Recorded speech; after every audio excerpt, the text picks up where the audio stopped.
La película está dedicada a Federico de Laurentiis, que era el hijo menor de Dino de Laurentiis, que se mató en un accidente durante la producción, y bueno, pues la película está dedicada a él. También la película, aunque el nombre de Dino de Laurentiis aparece mucho, realmente quien hizo la producción fue Rafaela, su hija, que pues bueno, aquí nos estamos topando con un panorama muy diferente al que David Lynch viene trabajando. Por eso Dunas es una película que, aunque él tiene tanto pleito con ella, que no la menciona en entrevistas, que se negó durante la pandemia, se negó a participar con Universal en un Director's Cut, en una revisión del material, porque dijo, no, el material es un material que Dino de Laurentiis finalmente definió, yo no lo definí y pues no es mío, así que no puede haber una versión del director. Entonces, bueno, finalmente es un paso adelante, finalmente estamos viendo la formación no solamente del universo fílmico de Lynch, sino también de su papel industrial, y hemos ido pues de lo menos hasta ahorita pues algo mucho más grande de lo que habíamos visto en sus estándares, ¿no? Y eso está bien, finalmente así se va desarrollando un cineasta en una industria como es Hollywood.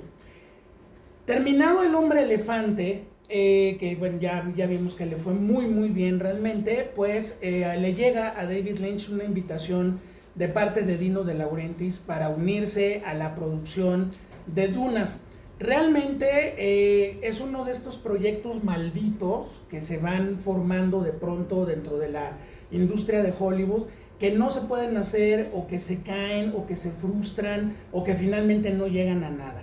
La primera vez que Dunas estuvo a punto de llegar a la pantalla grande fue a manos de un director sumamente caótico que se llama Alejandro Jodorowsky. Fue la primera vez que Dunas estuvo a punto de llegar. Jodorowsky venía de toda esta racha de Fanduilis, El Topo, La Montaña Sagrada, se sentía, bueno, el creador que el cine esperaba.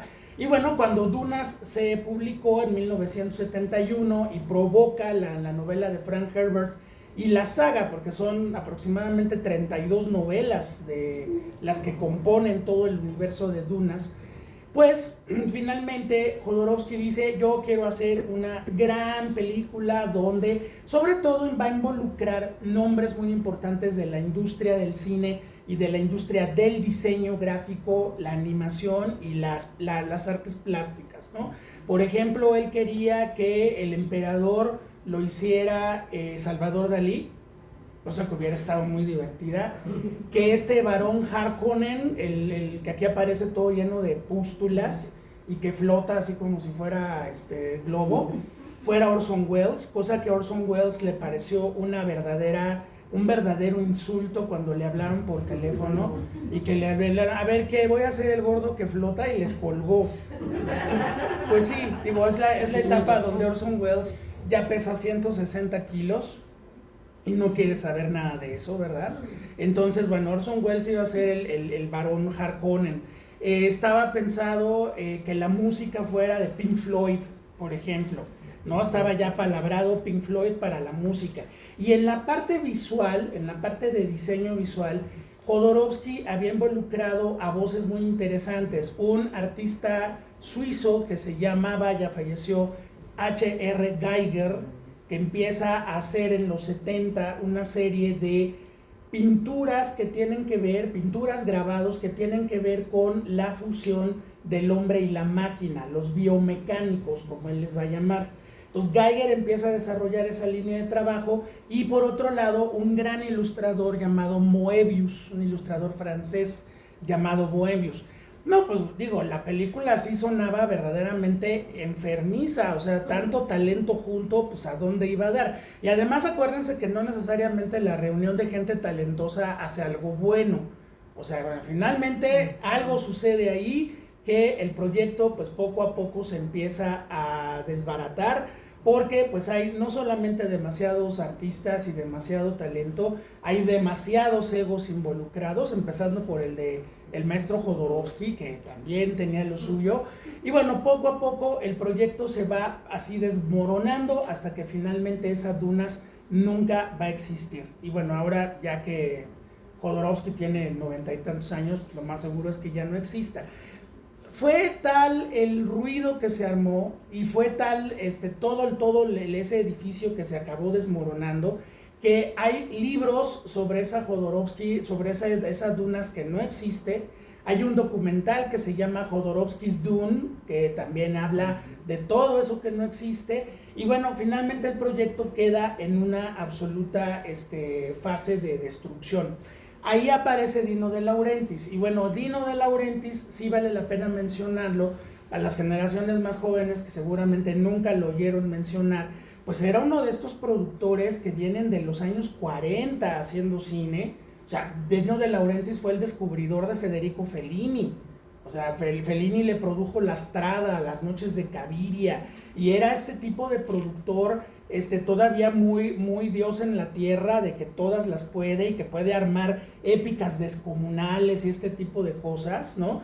Y bueno, también muy longevo. O sea, de las últimas películas que produjo fue Hannibal, la secuela del Silencio de los Inocentes, en el 2000. O sea, ya Dino De Laurentiis debe haber tenido 90 años más o menos. Pero, pues bueno, De Laurentiis, que produce también King Kong, la segunda versión, y todas estas películas como muy espectaculares, pues asegura los derechos de Dunas, y ahora el director o la persona que va a estar ahí encargada se llama Ridley Scott. Ridley Scott fue el segundo director que estuvo en un momento dado a punto de hacer Dunas. Pasaron varias cosas. En primera, hay una tragedia personal para Ridley Scott, que bueno, 2 de sus hermanos han muerto de forma trágica. Tony, el director de El Ansia, se acabó aventando de un puente por una bronca de depresión, y en ese momento uno de sus hermanos le detectan cáncer, y el cáncer se lo lleva en menos de 6 meses, ¿no? Entonces, bueno, obviamente, pues Ridley Scott está pasando por ese duelo, está pasando por esa bronca personal, y la película se empieza a trazar. Nuevamente, Ridley Scott empezó a tomar elementos que ya había dejado de alguna forma Jodorowsky planteados. Recupera a H.R. Giger, recupera a algunos otros elementos artísticos, se empieza a levantar la película, pero de pronto pasa 1 año, 2 años, 3 años y la película nunca arranca. Y entonces, bueno, dice finalmente Ridley Scott, pues yo no me puedo quedar tanto tiempo a estar esperando algo que a lo mejor nunca pasa, pues entonces me despido. Le dio las gracias a Dino De Laurentiis, y finalmente parte de ese equipo técnico se acaba yendo a filmar una maravilla que se llama Alien, el octavo pasajero, ¿sí? O sea, ahí también tenemos algo importante. Dunas y todo la preproducción de esa Dunas, que tampoco existió, finalmente influyó el arte y todo el diseño maravilloso de Alien, el octavo pasajero. Pues bueno, vámonos a la tercera, es la vencida. Pues ya Dino De Laurentiis dice, ¿ahora qué voy a hacer? Ya tengo guión, ya tengo producción levantada y no tengo película. Pues entonces Rafaela ve El Hombre Elefante y dice, oye, ¿por qué no le hablamos a este muchacho, a David Lynch, para que dirija Dunas? Y bueno, pues obviamente David Lynch, que no está acostumbrado a trabajar de esa forma de, oiga, venga y diríjame mi película, pues bueno, va a tener que empezar toda una serie de negociaciones para tener lo más cercano posible el proyecto a lo que él quiere hacer. Pero no tiene calculado que Mel Brooks y Dino De Laurentiis, que son los productores con los que ha trabajado, tienen escuelas muy distintas. O sea, Mel Brooks producía sus películas, produce El Hombre Elefante y le deja todo el camino libre porque considera que David Lynch es un hombre creativo, así que le puedes dejar el camino libre y te va a entregar, como lo hizo, una película en tiempo y en forma. Muy bien, pero Dino De Laurentiis tiene esta idea de que la película es del productor, no del director. En Estados Unidos hay una bronca muy fuerte dentro del gremio de los directores que se llama el famoso corte final, el que el director pueda tener derecho a que lo que uno ve en la pantalla sea la visión suya y no la del estudio, la del equipo de mercadotecnia del estudio o la visión del productor, ¿sí? Y hay unas broncas tremendas, pero los directores en Estados Unidos no tienen ese control del corte final. Por eso muchos de ellos terminan volviéndose a sus propios productores. Así yo ya entrego lo que entrego y lo que van a ver es lo que yo quiero que vean. Entonces Dino De Laurentiis, que tiene esta muy vieja escuela del productor manda más, dueño de la película, pues finalmente empieza a chocar con David Lynch en algunos momentos. Y pues bueno, la película arranca, finalmente la película va a arrancar. David Lynch va a tener la posibilidad de elegir un reparto muy interesante. Los créditos no pueden ser más ochenteros que lo que acabamos de ver, pero bueno, finalmente creo que nos queda claro quién es quién, y sí hay algunas presencias importantes, ¿no? Por ejemplo, veteranos como José Ferrer, que pues viene de los años 40, interpretó al Toulouse-Lautrec de John Huston en Moulin Rouge, ganó un Oscar por Cyrano de Bergerac en el 51, o sea, estamos hablando de un veterano. El que hace el papel del papá de Paul, que es Atreides, es Jürgen Prochnow, que es un actor alemán que sobre todo, pues bueno, venía de hacer una película importante que se llamaba El submarino de Wolfgang Petersen, ¿no? Que es una gran película sobre la Segunda Guerra Mundial, Das Boot, El submarino. Viene también, a ver, ¿quién más? Dean Stockwell, que bueno, ahí esa es como la zoología de David Lynch ya, ¿no? O sea, Dean Stockwell, que lo vamos a ver maravilloso en Terciopelo Azul mañana, ¿no? Está nuestro amigo Cabeza Borradora, también es uno de los pelirrojitos, ahí está Jack Nance. Está, bueno, uno que era de estos papeles que hacía de repente, que era Sting, que empezó a meterse en películas, y que cuentan que Dean Stockwell, que no oía nada de música en esa época, dice él, que un día se le acercó y le dijo, oye, me dicen que tú eres músico, ¿no? Y que dice, tienes una banda, y dice, sí, se llama The Police. Ah, ok. Y ya, ¿no? Entonces él se quedó con la idea, tiene una banda de la policía. O sea, este cuate es policía y tienen una banda musical. No, ya luego se enteró que estábamos ante uno de los músicos más brillantes del planeta, que es Sting, y que su banda se llamaba The Police, no era una banda de la policía, ¿sí? Entonces, bueno, eso por ejemplo es una anécdota muy divertida. Kyle MacLachlan, que aquí aparece por primera vez y que se va a convertir en el alter ego de David Lynch en muchas películas, ¿no? Lo vamos a ver mañana en Terciopelo Azul.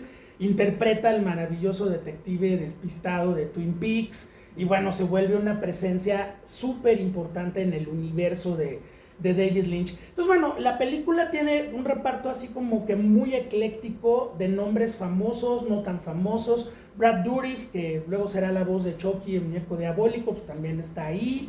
Hay algunos personajes del Hombre Elefante, por ejemplo, el asistente de los Atreides, el de las CJs, pues era el dueño del Hombre Elefante la semana pasada. Patrick Stewart, que pues bueno, luego es el profesor Xavier, ¿verdad? Entonces el reparto es muy ecléctico y le funciona bastante bien. Sean Young, que viene de Blade Runner, viene de hacer Blade Runner también.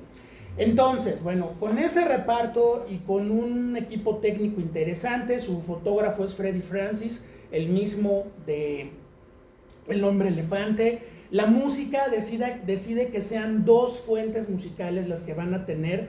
Uno que es como el tema principal de Dunas, que es el tema de la profecía, que lo hace Brian Eno, que es otro músico sensacional. Y bueno, la música de fondo pues es Toto, el famosísimo grupo Toto, que hacía pues bandas sonoras también muy importantes. Entonces se toma una decisión clave para Dunas. La película se va a filmar en México.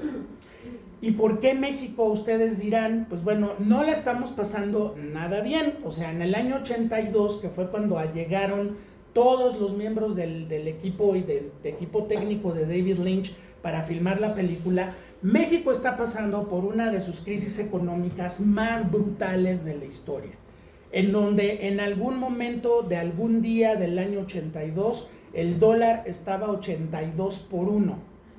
O sea, estamos hablando de una economía africana, ¿sale? Entonces, eso mismo redujo mucho los costos de producción y bueno, se está terminando la catastrófica administración de los López Portillo y entonces, afortunadamente, Estudios Churubusco levanta la mano y dicen, oigan, producciones extranjeras, ¿quieren venir a filmar a México? Les damos todas las facilidades y con nuestro dólar devaluado les va a salir en nada, pero nosotros vamos a tener trabajo.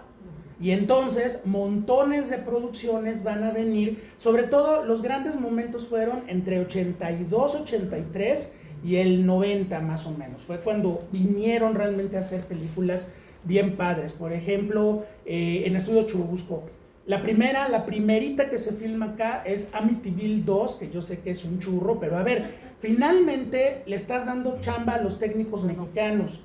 Y los cineastas estadounidenses y los productores internacionales de repente se dieron cuenta de algo.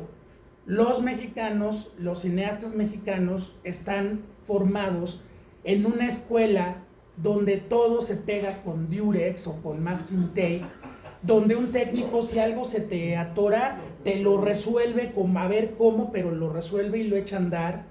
Cuando en otras condiciones en Hollywood, pues tienes que andarle al sindicato, al delegado, al no sé qué, y no tienen la misma capacidad de inventiva que tienen los profesionales del cine en México. Entonces, gente como Tony Scott, como Paul Verhoeven, como muchos directores, agradecían filmar en México porque los mexicanos resolvemos todo.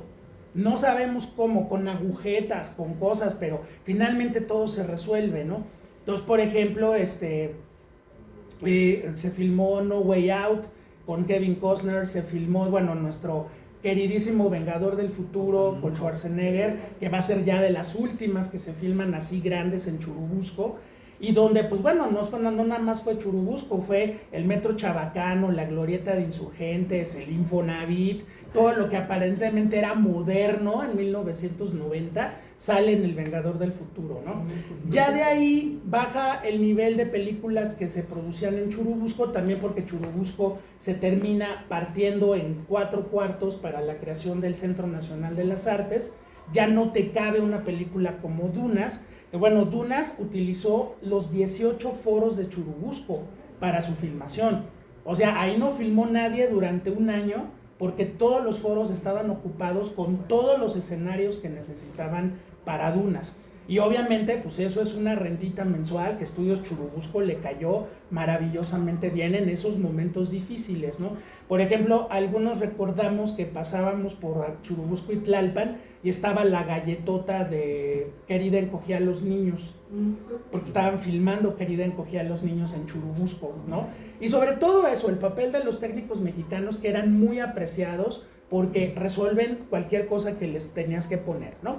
Entonces, ya de ahí, pues bueno, van a pasar algunos años y luego vienen ya películas como Titanic, que se filma en Rosarito, Baja California, y bueno, Hombre en Llamas, que nosotros nos tocó, ¿verdad?, ver a Denzel Washington ahí en Las Lomas, filmando Hombre en Llamas con Carmen Salinas, ahí andaba, también doña Carmen.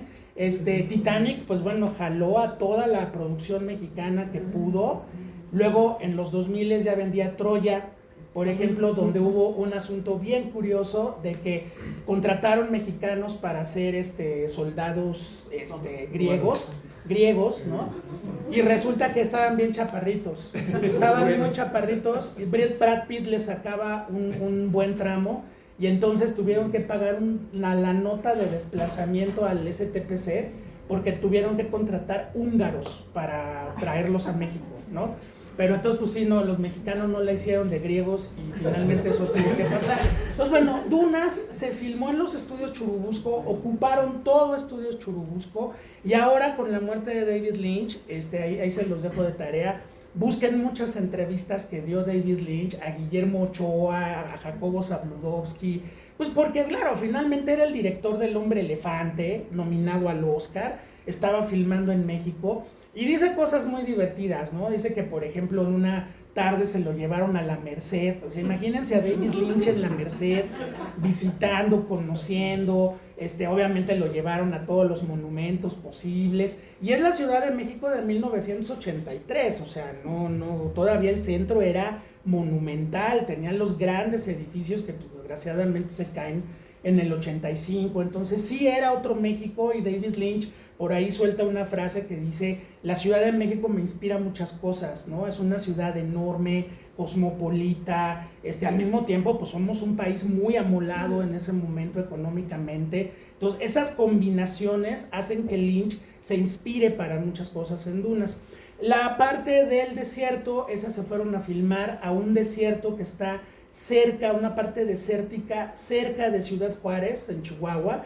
Y bueno, también hubo problemas muy severos con, uno, los servicios elementales para una producción. De pronto llegaban a filmar y no había baños, no había higiene para lavarse las manos, la comida se preparaba como se podía, y viene la terrible venganza de Moctezuma, que luego tuvo que tener el reparto 15 días parada la película porque todo mundo tenía la misma diarrea al mismo tiempo, y finalmente tuvieron que mandar traer lonches de Estados Unidos para que no se volvieran a enfermar todos.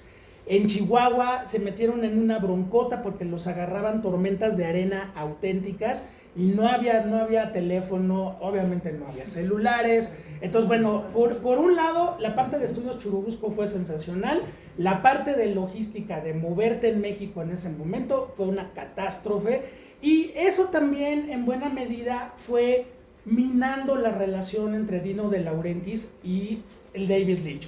Van a llegar en un momento dado un acuerdo, y el acuerdo es, a ver, maestro, yo sé que no estás a gusto, yo sé que no es la película que tú querías o la que tú pensabas, dice, pero sácame del embrollo y yo te pago una película que tú quieras hacer. Entonces David Lynch le dijo, pues a lo macho, órale, esa va a ser Terciopelo Azul. O sea, imagínense a Dino De Laurentiis produciendo algo tan incomprensible para él como Terciopelo Azul, y que finalmente le va a dar muchas alegrías a todo el universo de David Lynch. Pues bueno, así fue como acordaron. Entonces David Lynch termina la película, pero no tiene corte final, y entonces el maestro Dino De Laurentiis se pone a cortar la película a su muy particular forma de ver. Y bueno, no es esta versión que vimos, yo les dije, esta es la versión extendida, ¿sí?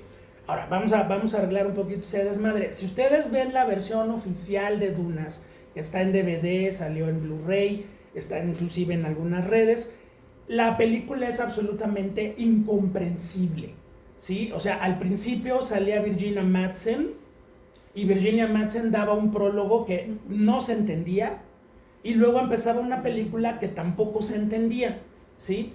Y entonces, bueno, cuando en el prólogo, cuando hay una película que tiene un prólogo donde te dicen, usted va a ver lo siguiente, esta es una familia, esta es otra familia, unos son calvos, unos no, unos flotan, otros no, y entonces la especie y la madre y no sé qué, y arranca la película y no entendiste nada. Pues bueno, eso fue precisamente el efecto Dino De Laurentiis. O sea, cuando David Lynch vio eso, finalmente dijo, ok, maestro, la película es tuya, pero yo no la reconozco como mía.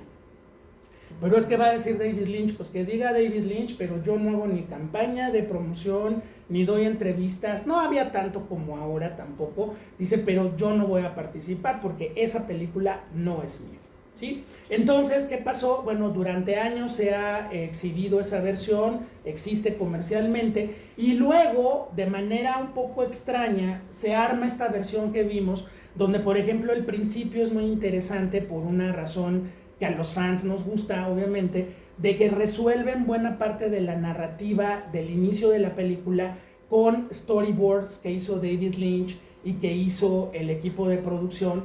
Entonces de repente ves arte donde te van explicando la historia de cómo está el universo de Dunas, y de pronto, si se fijaron bien, yo sé, hay como que frases que se van repitiendo y repitiendo y repitiendo y repitiendo. Bueno, pues eso es parte también del montaje que se hizo para esta edición. Esta edición queda bastante completa, o sea, creo que a nadie nos quedó dudas de quiénes eran unos, quiénes eran otros, qué se peleaban, el emperador, que es un asco de persona, y todo lo que ocurre, ¿no? O sea, creo que la versión en el sentido narrativo es infinitamente más clara que la copia oficial de David Lynch.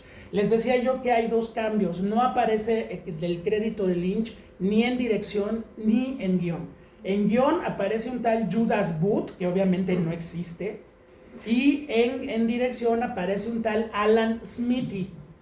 Bueno, Alan Smithy es una leyenda urbana en Hollywood. Cuando un director se pelea con un productor, desconoce el proyecto y no va a firmar de que le entregó eso, se pone de manera oficial el nombre de Alan Smithy, y todo el mundo entiende, ahí se pelearon, ahí hubo una bronca. Bueno, incluso hasta Coppola lo llegó a usar. Coppola cayó en un churrazo, que bueno, son de esas cosas que uno no entiende del maestro, pero un churrazo que se llama Event Horizon. No la terminó, se peleó con los productores, y ¿quién creen que dirige la película? Alan Smithy, ¿no? O sea, además de que no existe, tiene como 200 películas en su filmografía como director, porque es muy prolífico. O sea, la cantidad de pleitos que hay en Hollywood por ese corte final, así es.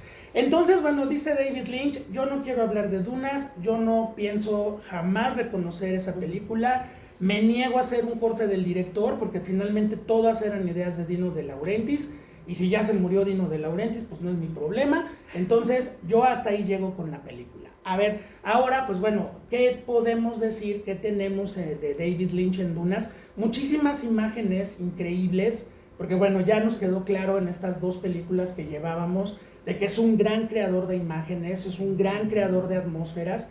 Y bueno, como tiene los medios de la producción misma, aunque no sea lo que le guste, pues finalmente logra crear imágenes que, si ustedes tienen frescas las imágenes de las dos últimas películas recientes de Duna, las de Denis Villeneuve, no hay mucha diferencia. O sea, me llama mucho la atención, por ejemplo, que la parte de los gusanos, la ves aquí y la ves en la otra y es igualita, y no desmerece absolutamente nada esto que hicieron en 1983 con gusanos de goma metidos adentro de sacos de arena, y ya Denis Villeneuve usa todo digital, ¿no?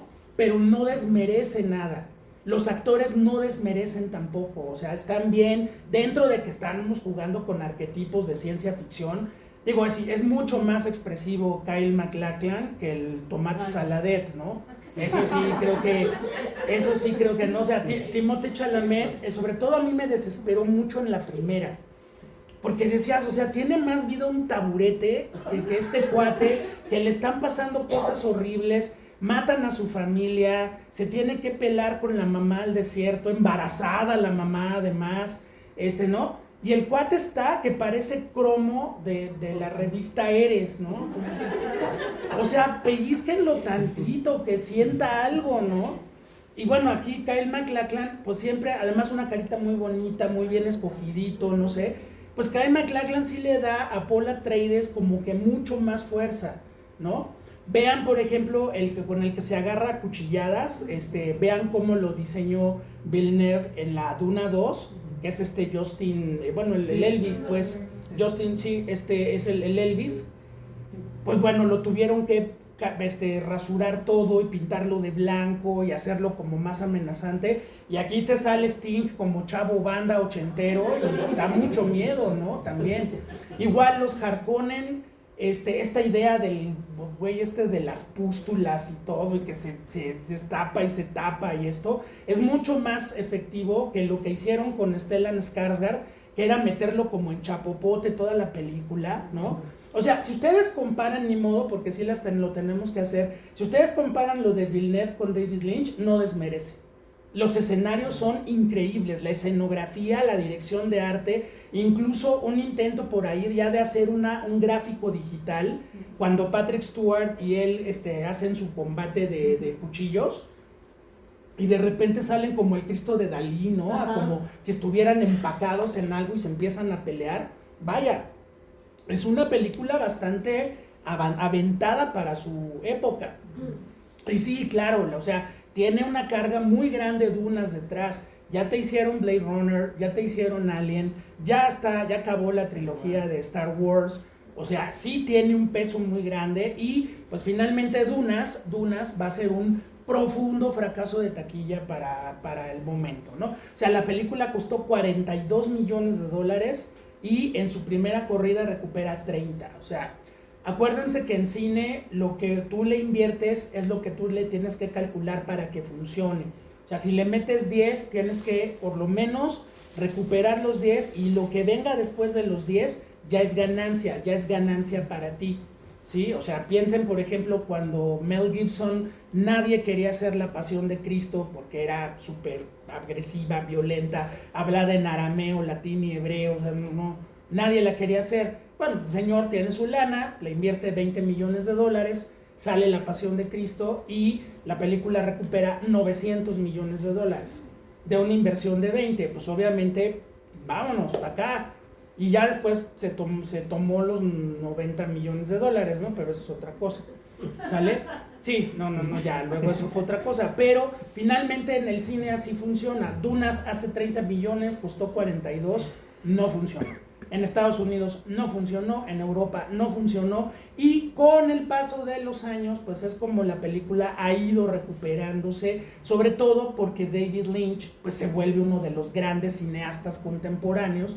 Entonces, si uno quiere ver la obra completa, pues Dunas tiene que estar incluida, entonces va como que se paqueteó solita, ¿no? O sea, Mulholland Drive, Terciopelo Azul, Salvaje de Corazón, Twin Peaks, Hombre Elefante y Eraserhead, Dunas. Aunque nadie la vea, pero ahí la van a tener, ¿no? Porque es de David Lynch. Y eso sí, pues la película no se lo puede quitar. Entonces, así es como Dunas ha aguantado. Pero vamos a los hechos que son: David Lynch entra a las grandes ligas de la industria con un proyecto fallido en muchos términos, pero finalmente puede ufanarse de haber dirigido una película que duró 1 año de rodaje, que necesitó 18 foros de cine para poder tener todo su universo completo, un rodaje en el desierto que fue súper caótico, pero finalmente se logró, 2,000 miembros del equipo de producción, o sea, imagínense mover a 2,000 hormiguitas que están haciendo una película, y 5,000 extras que en algún momento participan también en el proyecto, todos vestidos, todos maquillados, todos caracterizados. Se van algunas cosas muy divertidas, no les dije porque ya estábamos viendo la película, pero cuando entra esta especie como de cerebro que viene adentro de un vagón, de repente, si la vuelven a ver, van jalándolo hacia adelante y uno de los calvos se cae y le pasa una rueda por encima. Pues sí, pues es que imagínate la cantidad de personas que tienes que controlar. Pues son como en esas películas de romanos donde de pronto están los romanos pegándose y uno trae reloj, ¿no? Pues sí, o uno de repente corre alguien en Troya, pasó que alguien corre y trae tenis, ¿no? O sea, pues no, los griegos no usaban Nike, pero ahí pasa el cuate, ¿no? Pues ¿cómo los controlas, no? ¿Cómo los controlas? Entonces aquí de repente van empujando la cosa esta con el cerebro adentro, y uno de los calvos se cae, así como en la Guerra de las Galaxias, los soldados que se pegan en la cabeza y todo eso. Entonces, bueno, son errores muy divertidos que ya se quedan para la historia del cine, ¿no? Muy bien, pero ustedes cuéntenos qué opinan de Dune. A ver, empezamos con Norma y te vamos para allá. Pues mira, qué bueno que nos dices esto del inicio, porque bueno, mi hijo y yo llegamos tarde, sí, y veníamos en el coche. Le digo, vamos a googlear, ¿no? Porque ya le habíamos hecho eso una vez. Entonces googleamos Dunas y veníamos viendo el principio. Okay. Efectivamente sale el monólogo de la chava y dijimos, yes, o sea, ya vimos el principio. Ahorita acabo de decirle, sí, bueno, tenemos que googlearle para ver cuál es el principio que vieron ustedes. Entonces, en YouTube ponle Dunas versión extendida, exacto, y te va a salir. Me pareció muy divertido. Ahora, todo cobra sentido, porque yo vi Dunas en el cine a los 13 años más o menos. ¡Qué Valium! O sea, me dormí. Lo único que recuerdo es que la fui a ver porque salía Sting. Sí, sí, salía Sting, pero pues estaba chavo, no sé, me dormí, o sea, no me acordaba de nada. Sí. Y ahorita dije, pues qué raro, ¿no? Son 3 horas. Dije, para empezar, no me acordaba que fuera tan larga, sí, salvo que me aburrió mucho. Dije, sí, pero no me está aburriendo nada. Entonces, sí, pues eso, ¿no? Y sí, las similitudes que, o sea, toda la influencia que agarró acá de esta, sí dije, wow, o sea, encuadres y, o sea, un montón de cosas que o sea, qué mérito, ¿no? Claro. Y el gusano, no, está, vaya, impresionante esto, porque ahora todos lo pensamos así como que, digital. No, todo eso era neta, o sea, claro, los que volaban, la gente era la gente. Las explosiones, todo era. Sí, el tomate saladet nunca se subió a un gusano. Jamás. Y aquí cuando van todos en el gusano y que van agarrados, por ejemplo, eso es trivia. El único material que aguantó para que los actores estuvieran así en el gusano eran condones. Fue el único material que aguantó. Entonces los amarraron, les dieron así su shineada para que no se viera tan obvio. Y entonces sí se agarraban y empezaba el gusano a moverse. Lo único que aguantó el peso fueron condones. O sea, para que vean que sí sirven, y hay que usarlos también. Entonces, sí. ¿Y qué fueron? Los técnicos mexicanos. Eso se le ocurrió al mexicano, seguro, así de, oye, ¿qué se estira y no se rompe? Ah, sin albur, pues, ¿no? Y entonces sí, seguramente así lo resolvieron. Pero no, el tomate Saladet en la vida se va a trepar a un gusano ni nada, ¿no? Pues bueno. Pero bueno, sí, o sea, esa es la gran diferencia de este cine con el cine que vemos ahora, ¿sí? O sea, es muy espectacular y todo, pero a esta parte artesanal ya no la tienes, ¿no? ¿Qué pasó, María? Por ahí escuché la leyenda de que, bueno, después de que terminaron Dunas, que hay una sexicomedia del Caballo Rojas que hizo la escenografía. Así es, y la tengo y me consta. Sí, esa película se llama dos nacos en el planeta de las mujeres. Lo que pasa, pues es que imagínense, para vaciar los 18 foros de Churubusco, pues obviamente algo se quedó. Y quedaron estructuras de estas así como gusanos y cosas así. Entonces, bueno, el cine mexicano que se la pasa reciclando todo, por ejemplo, cuando vinieron a filmar Amityville 2, construyeron la casa de Amityville en Churubusco. Y se fue la producción y dejaron la casa ahí tirada, ¿no? ¿Dónde está filmada? Bajo la metralla de Felipe Casals, en esa casa. Nada más que no salen las ventanas ni nada, todo es por dentro. Pero pues sí, como que dijeron, oye, pues está la casa, pues hay que aprovecharla, y Felipe Casals filma ahí bajo la metralla. Lo mismo pasó con Dunas, como era cosas de ciencia ficción, pues para dos nacos en el planeta de las mujeres, dijeron, pues ¿por qué no? Entonces de repente uno ve al Caballo Rojas caminando en escenarios de Dunas de David Lynch. Solo es surrealismo del cine mexicano. Sí, claro, no es leyenda urbana, existe. Te la voy a mandar para que la veas. Dos nacos en el planeta de las mujeres. De todo este serial del Caballo Rojas que sí las has visto, ¿no, Chucho? Claro. Un macho, a ver, es un macho en la tortería, un macho en el hotel, un macho en el reformatorio de señoritas. Ajá. Y un macho en la cárcel de mujeres. Sí. Es la tetralogía del Caballo Rojas. Claro que sí. Adelante. Sí, no, creo que las vamos a poner aquí en Cinemanía. O sea, se va a llenar así. Se va a llenar. Adelante. Nada más quería mencionar, bueno, no sé, ¿por qué no has mencionado que David Lynch salió en una escena? Sí. Se avienta un cameo. Saliendo en un personaje de la película. No, pues es que ahí pues tienes que llenar cuadro como sea, ¿no? Entonces, pues sí, ahí sale David Lynch, efectivamente. Yo me dormí un ratito, me quedé Es normal. También. Justo desperté cuando empieza a hablar David Lynch y yo sí, la conozco. Sí, es viernes, ¿no? Sí, se dio ahí el gusto de hacer un cameíto. Lo de dormirse es normal, o sea, porque bueno, la original da mucho sueño, como dice Norma, que fue la que vio.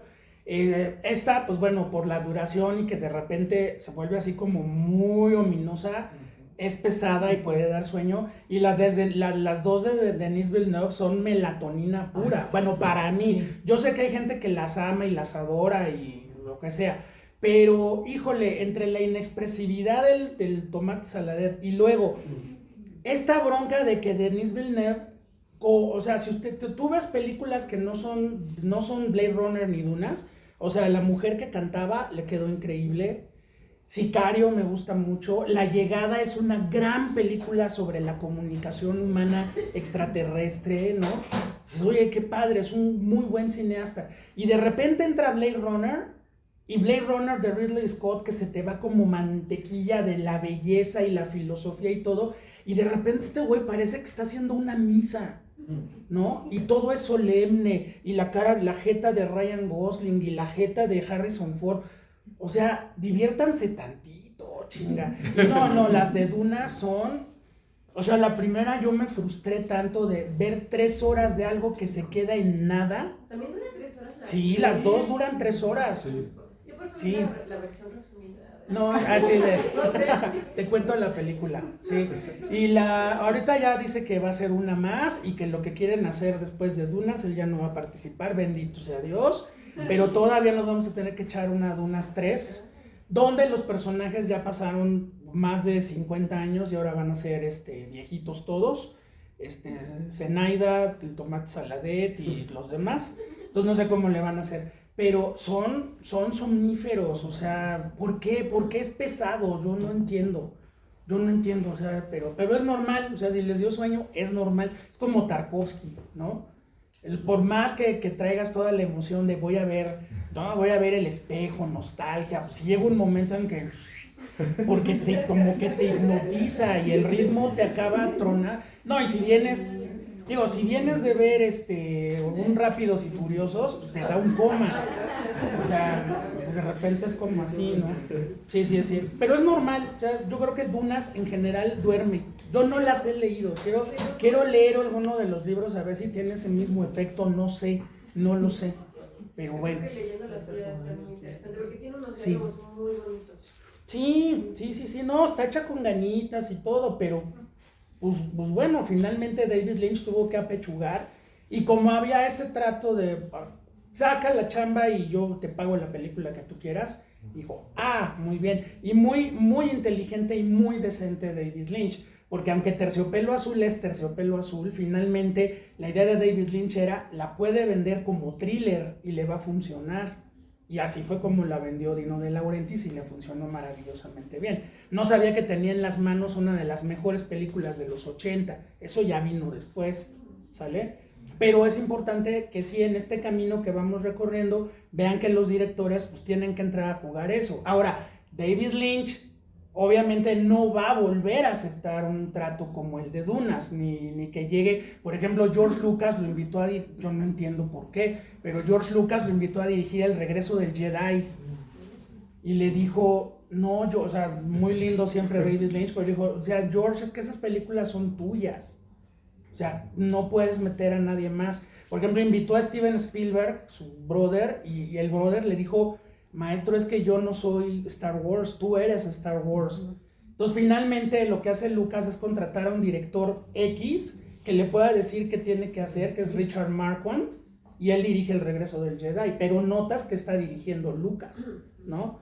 Entonces sí, muy lindo Lucas, y no me hubiese imaginado El Regreso del Jedi. Imagínense a Jabba the Hutt dirigido por David Lynch, seguramente violando a la princesa Leia, ¿no? Con una máscara de oxígeno, así, no sé, o sea, imagínense a los Ewoks. ¿Qué iba a hacer David Lynch con los Ewoks? ¿No? O sea, los iba a volver osos grizzly o no sé, o sea, algo por el estilo. Pero pues George Lucas, o sea, de veras los productores luego no saben qué están haciendo. ¿Por qué David Lynch? Ya no los vimos ahorita porque ya la duración fue muy extensa. Pero si vienen mañana, que vamos a ver Terciopelo Azul a las 5 de la tarde, vamos a ver los comerciales que hizo David Lynch para PlayStation 2 y vamos a ver su cortito de 53 segundos que hizo con la cámara Lumière cuando se hizo la película colectiva de Lumière y compañía. Ahorita ya no, porque ya estamos un poco cansados, pero ahí se van a dar cuenta, o sea, PlayStation, o sea, Sony Computer Entertainment, le encarga a David Lynch un comercial, pues ya se imaginarán qué pasó. Y obviamente cuando se los entregó nadie pudo decir nada, porque pues, en primera estás contratando a David Lynch, o sea, no quieres eso, contráctate a cualquier otro personaje, ¿no? Pero obviamente David Lynch se va a armar toda una mitología y en 25 segundos te vende el PlayStation 2 donde no aparece ni la consola, ¿no? No, pues ¿para qué? Pues es David Lynch, ¿no? Entonces sí, mañana los vemos sin falta porque ahorita sí ya no nos daba tiempo. ¿Alguien más quiere comentar algo? Sí, adelante. Con referencia del guión, sí. Todo lo que aparece así como de lo hebreo, que ¿es como real o...? Sí, o sea, acuérdate que cuando se crean estos universos tipo El Señor de los Anillos, Dunas, estas sagas, acaban creando una especie de lenguajes propios, tanto en lo visual como en la parte narrativa. Entonces, efectivamente aquí hay frases bíblicas, de repente hay cosas escritas en hebreo, ¿no? Entonces, bueno, son montones de referencias que van creando. Se supone que la película ocurre en el año 1191. Entonces, No, pues 10.000. 10.191. Entonces, ya tienes como toda una cultura apelmazada que finalmente se está llevando a estas dos familias, ¿no? La humanidad ya desapareció. Pero hay un montón de frases que son como frases bíblicas o como, ¿no? Y también, y la propia historia es una historia, pues finalmente, como muchas historias, que involucran a un Mesías, que finalmente va a ser Kyle MacLachlan, ¿no? Ese Mesías, que el nombre es impronunciable, lo que dice la niñita, es que, ¿por qué lo pudo hacer? Porque él es el... La madre, pues sí, ¿no? Entonces, esos son, acuérdate, cuando se hacen estas mitologías, generalmente se crean, por ejemplo, Tolkien creó todo el lenguaje de los elfos y de los enanos y y tú lo lees y dices, no, sí, y claro, como era filólogo, pues él sabía cuestiones de los celtas, cuestiones antiguas, y entonces va mezclando así. Otro maravilloso creador de idiomas que no existen es Anthony Burgess. Anthony Burgess, por ejemplo, Naranja Mecánica, que está escrita en Nadsat, que se la sacó de la manga, es mezcla de polaco, ruso y checo. Y entonces tú empiezas la novela y el primer párrafo de la novela dice: estábamos mis drugos y yo pisteando moloco con sintemesco. Entonces atrás viene el glosario y entonces vas leyendo moloco, leche, sintemesco, droga, drugos, amigos, ¿no? Y entonces así era. A Burgess luego lo contratan, ¿se acuerdan de una película padrísima que se llama La Guerra del Fuego, la de los cavernícolas? Sí. Eso lo crea Anthony Burgess también.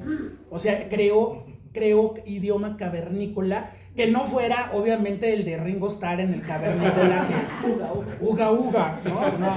O sea, Anthony Burgess sí estudiaba muchísimo esas cosas y dice, bueno, ¿cómo se comunicarían los cavernícolas tomando en cuenta que los protagonistas son neandertales y luego se van con los australopithecus y luego con los no sé qué? ¿Se acuerdan que salen varias como tribus? Cada una tiene su idioma y ahí sí Anthony Burgess se lo aventó, ¿no? Y entonces sí es muy interesante esta gente que logra crear ese tipo de cosas, ¿no? O en el Quinto Elemento, ¿no? En el Quinto Elemento también. Bueno, en el Guerra de las Galaxias, pues Jabba the Hutt habla Huttis, ¿no? Los Ewoks hablan Ewok, ¿no? R2D2, cada sonido tiene una connotación dramática, ¿no? Entonces, pues son cuates que tienen una concepción realmente muy extraña de la vida y que, pues bueno, pueden crear ese tipo de cosas, ¿no? Y Frank Herbert no era ajeno a Tolkien o a todos estos universos creados. Entonces, bueno, vas a crear tu universo, pues créale su idioma, su lenguaje, su cultura, su estética y todo, ¿no? Por ejemplo, los Atreides son cuates militarizados, ¿no? Y los Harkonnen son ya como más onda gótica, rock, punk, ¿no? O sea, ahí tienes esas dos. Sí, no, o sea, ya la estética está muy marcada, pero hay una muy marcada línea hacia el militarismo en los Atreides, ¿no? Que se supone que son los buenos, ¿sí? Los otros, desde que los ves, dices, hijo, qué asco de güeyes, pero los Atreides todos son militarizados. Y eso también, pues, implica una concepción, ¿no? De los personajes, exactamente, ¿no? Y bueno, se traicionan y hacen y todo, y viene el holocausto de los Atreides, ¿no? Y luego esta tribu del desierto con la tripa que traen acá, los ojos azules dentro del azul, ¿no? Que eso sí está muy bonito en las nuevas versiones, se ve muy padre los ojos no dice nada el tomate saladet, pero finalmente los ojos se ven bonitos. Pero así es, entonces vas creando todas las reglas de ese universo y pues bueno, les digo que son montones de novelas de Dunas, o sea, Dunas y Fundación de Asimov, ahí se van, son un libro tras otro, o lo que hizo Arthur C. Clarke a partir de 2001, Odisea del Espacio, que es 2001, luego 2010, luego sí, y llegó al 3350, Y yo ahí la tengo, yo ya no la he leído, pero o sea, crean universos, crean cosas muy cerradas y tienen sus propias reglas. Y finalmente es eso, ¿no?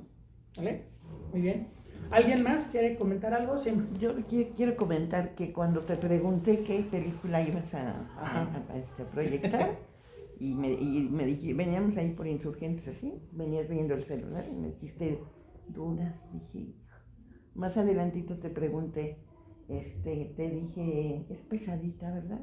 Y me dijiste, pues sí, porque, sí. Pero esa nunca la vi, nunca las he visto. No es lo poquito que veía yo en aquellos tiempos, me encantó. Sí, está muy padre. Y con todo lo que platicas, me invitas también a leer, a acercarte, a ver. Sí, sí, está editada ahorita, bueno, precisamente por las películas de Villeneuve, ahorita reeditaron toda la saga de Dunas. Pues bueno, pues es una buena oportunidad. La nueva, pues tiene varias nominaciones al Oscar, a ver si se lleva algo, no creo, pero a ver si se lleva algo. Y bueno, viene una tercera, o sea, hay mucho de Dunas más que ver, pero pues bueno, para fines prácticos de nosotros, este es ese capítulo que para David Lynch es como muy agridulce, pero finalmente lo lanzó a las ligas mayores y le deja la enseñanza: no vuelvas a aceptar una invitación así, a menos que tú tengas control creativo, a menos que tú tengas corte final, no vuelvas a aceptar. Y nadie más lo invitó. O sea, finalmente, pues sí, finalmente lo que sigue son películas donde él encontró productores muy específicos y, como ya lo habíamos planteado en algún momento, finalmente David Lynch va a mirar hacia Europa, igual que muchos otros cineastas americanos, que de repente la industria dice, no, pero es que pues, no te puedo pagar una película personal. Francia sí lo puede hacer. Entonces Mulholland Drive, El Imperio, pues bueno, obviamente son películas más de cine de arte que una película comercial como Dunas, donde David Lynch trata de plasmar el sello, lo logra, aunque el resultado no es lo que él esperaba, ¿no? Bueno, mañana tenemos una obra maestra. Mañana es una película que podemos decir que es una película llave para entrar al universo de David Lynch, si es que nunca se ha visto nada de él, y ya luego meterse por otros lados. Pero bueno, ustedes ya llevan ahorita un caminito recorrido, así que vamos a ver mañana Terciopelo Azul a las 5 de la tarde. Esperemos que puedan llegar. Yo sé que es el Super Bowl, pero pues bueno, finalmente Terciopelo Azul es una obra que no se pueden perder en pantalla grande, así que los invitamos. ¿Sí, Chucho? ¿La semana que entra cuál iba a ser?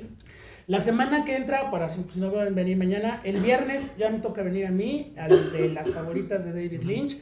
Vamos a pasar Las vacaciones de Monsieur Hulot, de Jacques Tati, que es un clásico de la comedia francesa, que era de sus películas favoritas. Entonces vamos a ver eso, viernes 6 de la tarde. Sábado nos toca Salvaje de Corazón, Wild at Heart, a las 6 de la tarde. Y el domingo a las 5 de la tarde, Lost Highway, por el lado oscuro del camino. Son nuestras películas de la semana entrante. ¿De acuerdo? Muchas gracias a todos. Buenas tardes. Gracias.